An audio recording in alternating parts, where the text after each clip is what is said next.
რამდენიმე დღის წინ კახა კალაძემ ვოლოდომირ ზელენსკის მრჩეველზე მიხაილო პოდოლიაკზე ასეთი რამე თქვა. პოდოლიაკის განცხადება არის სამარცხვინო. ჩემი თხოვნა იქნება ნახეთ ვინ არის რა ცხოვრებით ცხოვრობდა და რას წარმოადგენდა ვინმე პოდოლიაკი. ჩვენ გავითვალისწინეთ კალაძის რჩევა, გადავხედეთ პოდოლიაკის წარსულ ცხოვრებას და აღმოვაჩინეთ, რომ ის 90-იანი წლებიდან მოყოლებული ებრძვის რუსულ იმპერიალიზმს, როგორც ჟურნალისტი და როგორც პოლიტიკოსი.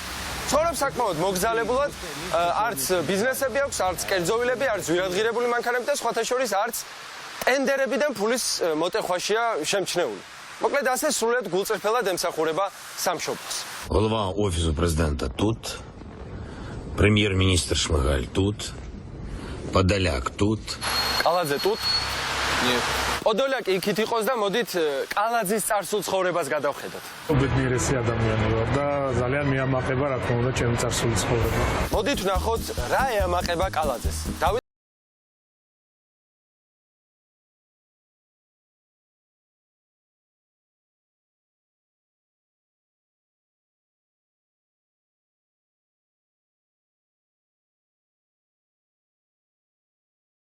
ჩერს ხარ შეიძლება ვეზიზღებით კიდეს. კახა, შეცდომა შეგიძლია მითხრა?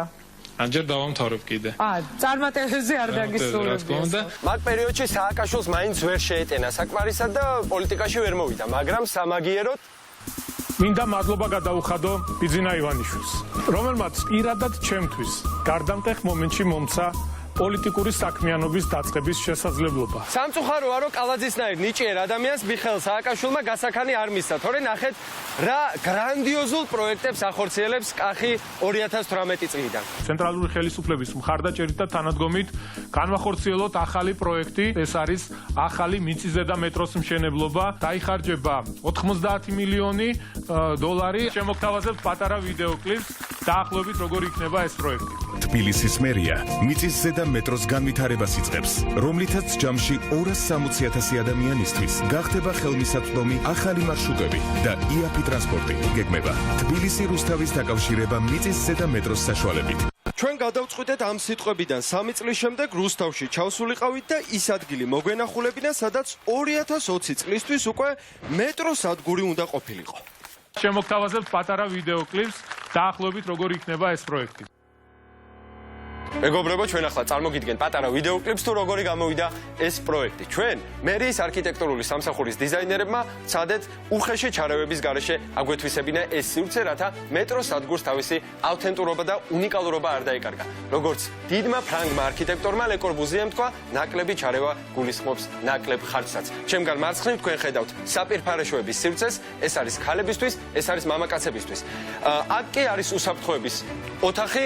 ეს კი არის ღია ტერასა, სადაც ტურისტებსა და მოქალაქეებს მგზავრობამდე შეუძლიათ განიტვირთონ. ეს კი მოსასწრელი დარბაზია, რომელიც არის ძალიან მნიშვნელოვანი, რადგან მოგეხსენებათ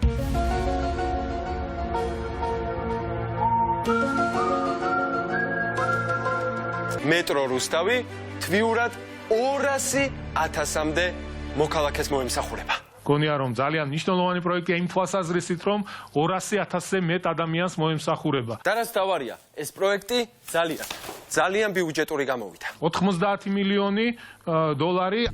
აი როგორც კახი კალაძე ამ ვიდეოში ამბობს, გარდა ამ ვიდეოშია ნაჩვენები 10 წუთში უნდა ჩამოიაროს მეტროს ვაგონმა. რაი კალაძემ თქვა, რომ ეხა იქნება მეტროო და მე გჯერაც რამე ვინმეს იგაცო? მე მჯერა, რა თქმა უნდა, კახი კალაძე. ხოდა დაელოდე კაცო, როცა იქნება ვიქნი. თქვენ ნაცი ყოფილ ხართ თქვენ. ნაციონალი ხართ. ადამიანი ვარ, ჩვეულებრივი. ნაციონალი ხართ თქვენ. ნაციონალი ყოფილ ხართ. მე კოცი. კოცი ხარ? დიახ. ვიყავი ხო?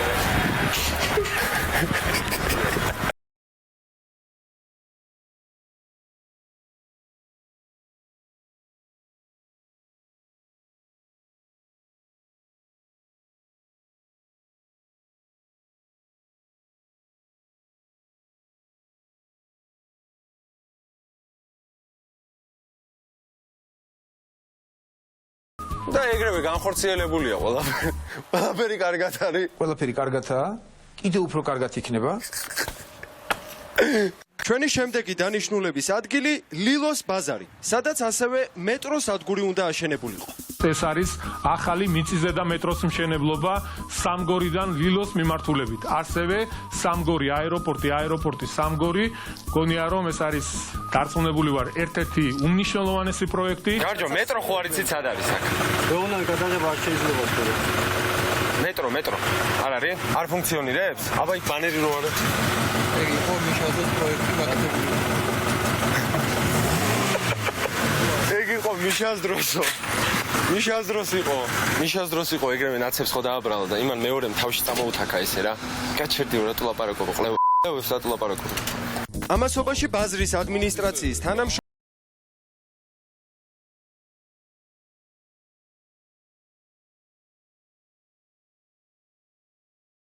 რაღაც გააკეთოთ, ხო? დიახ. აქ რა გინდათ, ძმაო? მეგობრებო, აქ მეტრო არ არის, მაგრამ სამაგიეროდ არის ეს ულამაზესი აბრა, წარწერით მეტრო ლილო მოლი. რაც სრულიად საკმარისი მგონია, რადგან როგორც ბატონმა ბიძინამ თქვა, ზედმეტი და გადაჭარბებული არაფერი ვარგა. საერთოდ გადაჭარბებული არაფერი არ ვარგა თუ გახსოვთ ძველი ბერძნების სიბრძნე ნიჩიო ჩერეზმერნა. კაი, მეტროს შევეშვათ და გადავიდეთ ავტობუსებზე. ავტობუსებით, მიკროავტობუსებით გადაადგილება იყოს ყველაზე პოპულარული, ყველაზე კომფორტული და ყველაზე სწრაფი დედაქალაქში. 2 წლის წინ კალაძე ამბობდა, ახალი ავტობუსების შემოყვანის შემდეგ მგზავრობის ფასი არ გაიზრდება და ისევ 50 თეთრი იქნებაო. მოხდეს ახალი მიკროავტობუსების შემოყვანა, ისე რომ მოსახლეობას არ გაეზრდება ტარიფები. შემოიყვანა ახალი ავტობუსები, ტენდერიდან 60 მილიონი მოტეხა და ჰოის აოცრება. განახლებულ სატრანსპორტო სისტემას რა თქმა უნდა ჭირდება გადახდის სისტემის განახლება, ბარათი, რომელიც ეღირება 1 ლარი.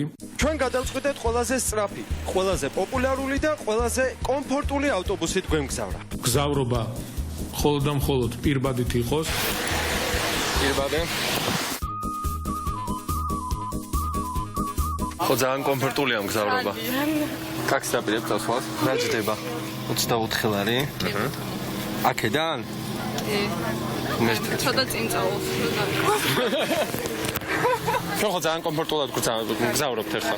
ძალიან კომფორტულია. კახი, მადლობა. გადაშენდი აქედან ნაძირალა კიდე. ყველაზე კომფორტული, ყველაზე კომფორტული, ყველაზე პოპულარული, ყველაზე პოპულარული ყველაზე სწრაფი. და ყველაზე სწრაფი დედაქალაქში. ხო არ ამოგვიდოდით, არის ადგილები. არის ადგილები, ხო არ ამოგვიდოდით. კალაძე 2018 წელს დაგვპირდა 2010 წელს დაწყებული თბილისის რკინიგზის შემოვლითი გზის პროექტს ბოლომდე მივიყვანა. ეს დამატებითი პროექტი, რომელზეც მე ახლა ვისაუბრე, რა თქმა უნდა, მოგცემს იმის შესაძლებლობას, რომ კიდევ უფრო განიტვირთოს მოძრაობა. დაახლოებით 7 თვე დაჭირდება სამუშაოების განხორციელება. ამ სიტყვებიდან 2 წლის შემდეგ ჩვენ გადავწყვიტეთ გვენახა ის სარკინიგზო გვირაბები, რომლებსაც წესით თბილისში მოძრაობა უნდა განეტვირთა. მეგობრებო, ერთ-ერთი ჩვენ რასაც ახლა აქ ხედავთ, ეს არის ცხოვრების კურკლი. ამისთვის ბოდიში აქ არ არის არც ლიანი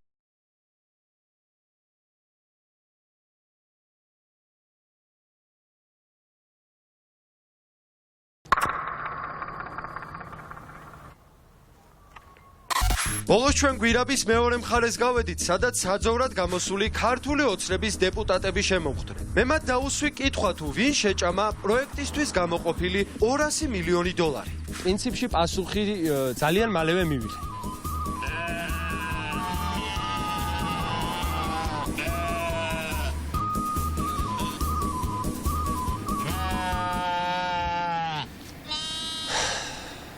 და მე მინდა აი ამ ვიდეოთი დავასრულოთ ეს სიუჟეტი.